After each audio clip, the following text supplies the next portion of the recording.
I need a sign from the universe. How I do my tarot journaling to get it. 3 card spreads are excellent for detailed insights into your questions. It's a simple and powerful way to gain clarity and guidance. First, I shuffle the deck and then draw 3 cards. I should write the date in my question so I can get back and check it later.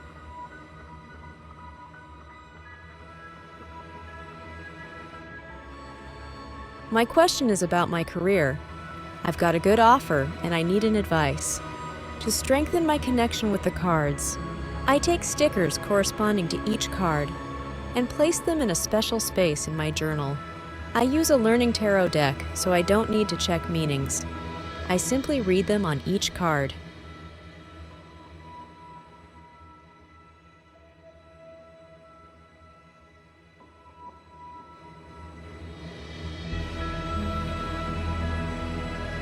Once I'm done with my stickers, I briefly write down the main meanings of each card that I feel are most important for my question, as well as the meaning of the card combination. Today's spread is indicating that the changes in my career path will lead to happiness and success for me. After some time, I can revisit and write down my insights about this situation. I finish my tarot reading and journaling with gratitude to the universe in my heart.